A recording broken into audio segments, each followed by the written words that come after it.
Amigos, segundo matéria da revista Veja, ministros do STF, em especial o ministrão, está irado, esta é a palavra usada, irado com a Polícia Federal, pois é, e com o fato de a Polícia Federal estar investigando tanto. Não pode investigar, não precisa investigar tanto, diz esse ministrão que está tão irado. Parece até que está voltando ao tempo da Lava Jato, a PF. Essa PF, disse ele a um interlocutor que fez chegar à Veja.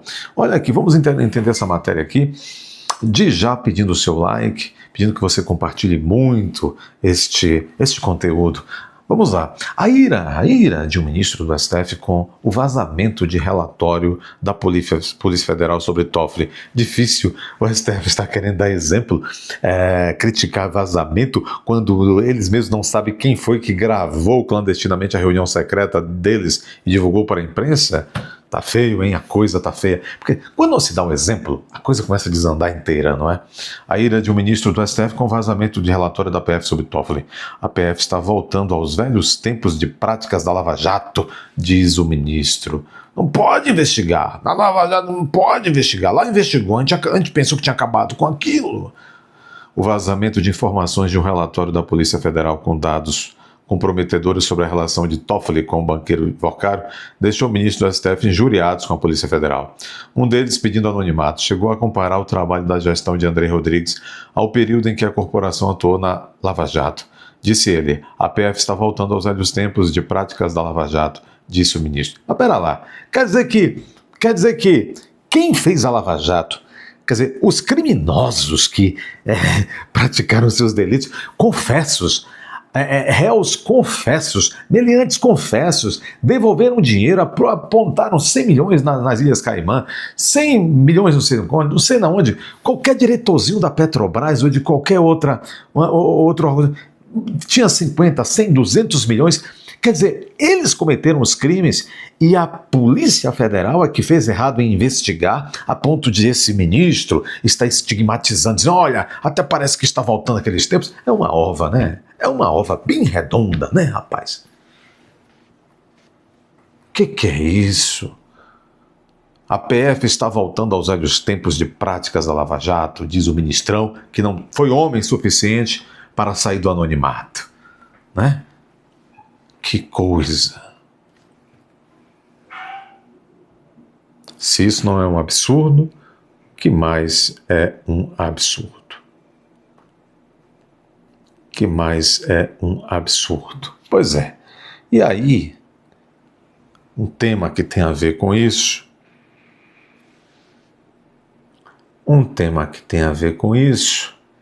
é de um ministro, e esse segundo está dizendo, é o sentimento geral dos ministros, injuriado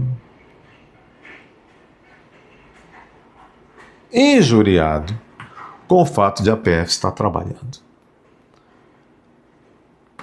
É difícil, hein? É difícil. E reclamando do vazamento. Olha, vazou. Tá certo. Vazou.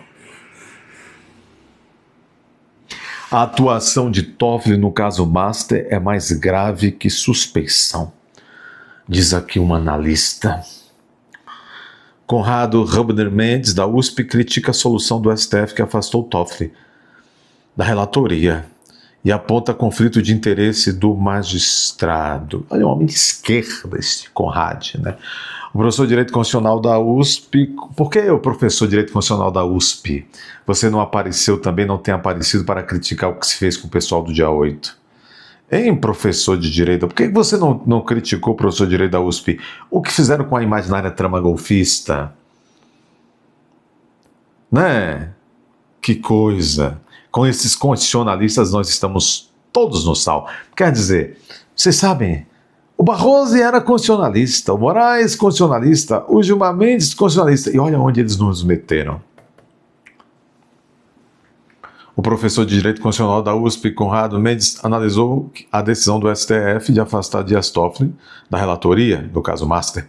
Para ele, o episódio revela um conflito de interesse muito grotesco em que, nesse caso, passou a ser mais evidente, mais autoexplicativo, envolvendo números. Números é dinheiro, viu? Pessoas e interesses mais claros em movimentos. Segundo esse constitucionalista, o STF buscou proteger a institucionalidade da corte, uma ova. Aquela conversa que foi vazada não foi conversa de quem está preocupado com constitucionalidade nenhuma, não. Foi conversa, você viu, Flávio Dino, você viu, professor, o seu colega Flávio Dino falar que o relatório da PF, que ele assumiu que nem leu, mas ele disse é um lixo jurídico. Você viu o Fuquezinho, fingidinho, que quando as câmeras estavam na cara dele, ele fez aquele voto de horas e horas e horas e horas. Voto teatral. Deram a Fux aquele papel. Ó, Fux, para o tribunal não parecer que é artificial, que todo mundo está fechado contra o povo, contra Bolsonaro e tal, você vai ser o bonzinho. Vai aí, interpreta bonzinho. Tá, não se preocupa não, é do jogo. Ali ele, então, diante das câmeras, dos holofotes, ele fez um voto de horas e horas. Mas na calada da reunião secreta, que foi depois tornada público por um deles que gravou, vocês viram como ele foi sintético. Diante das câmeras, 8 horas para aparecer um homem que estudou muito o processo.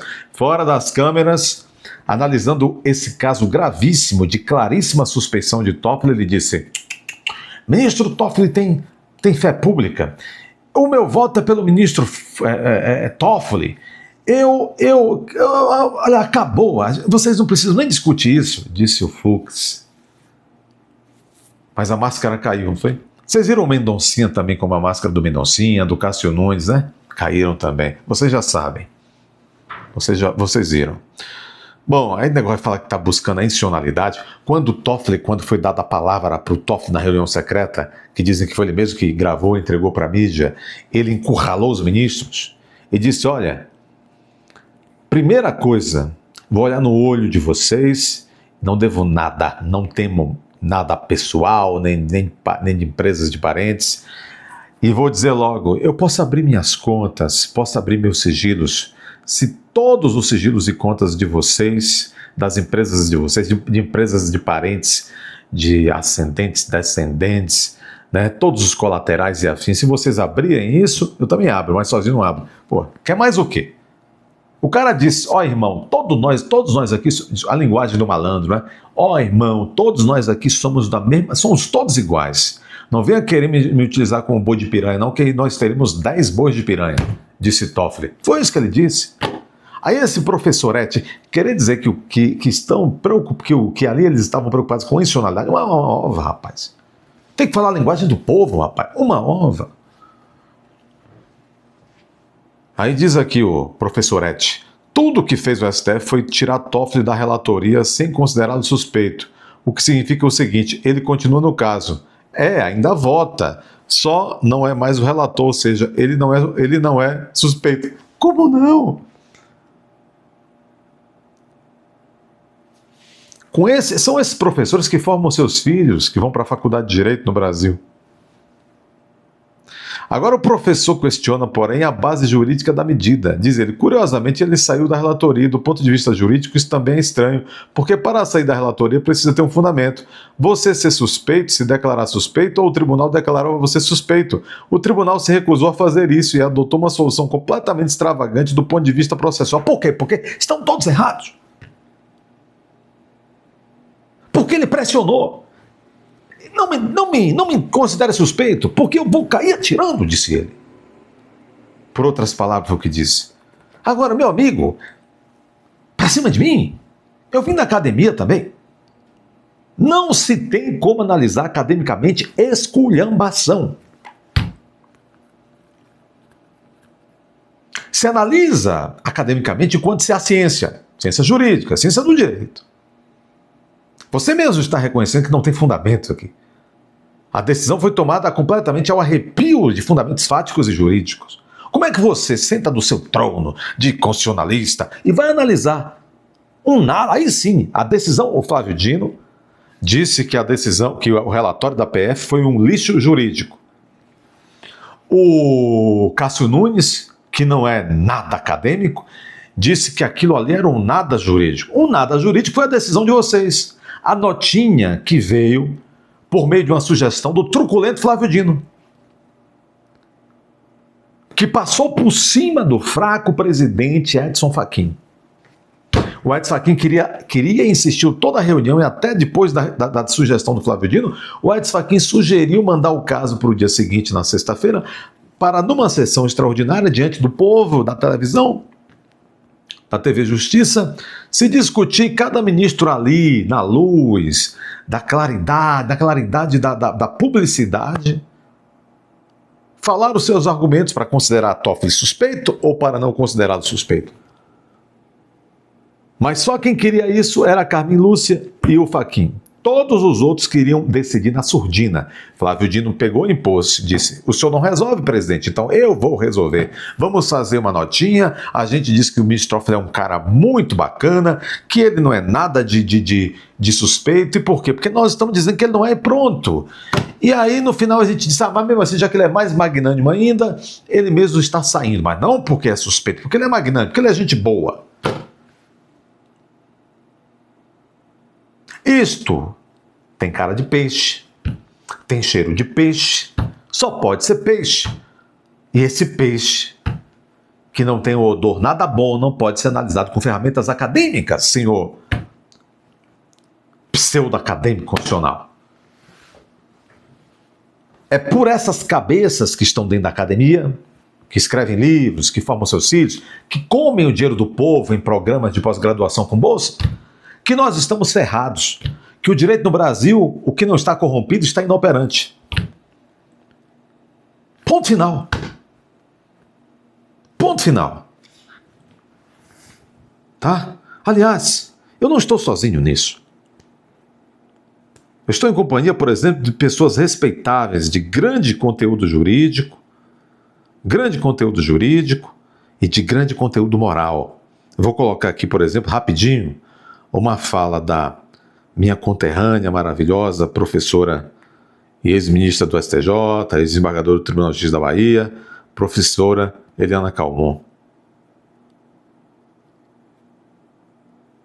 Quando ela diz bem: não se faz um código de ética no momento em que a magistratura está em crise. O momento é absolutamente inoportuno para se fazer um código de ética quando a sociedade brasileira está em chamas contra o Poder Judiciário.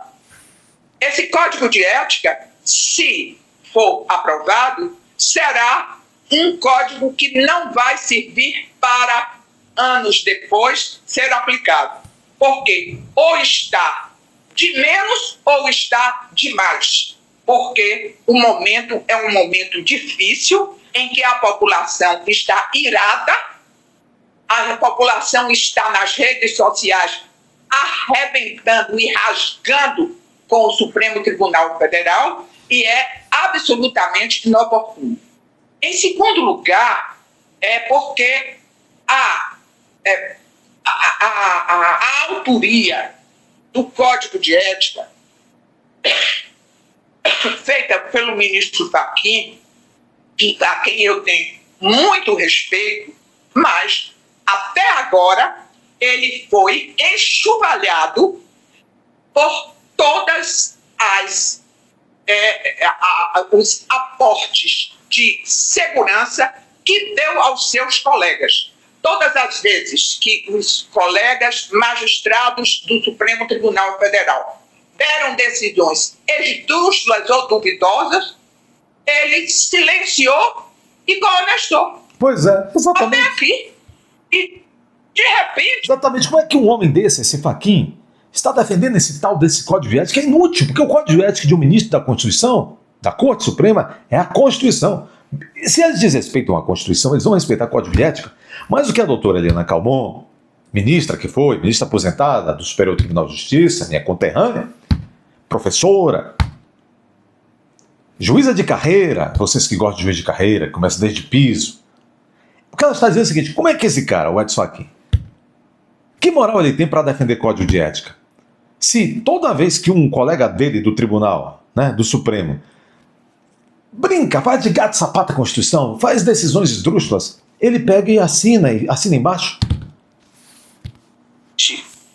Ele surge com um código de ética de forma que ele não fez aquilo que é uma trajetória de conduta capaz de ser absolvido pela sociedade brasileira.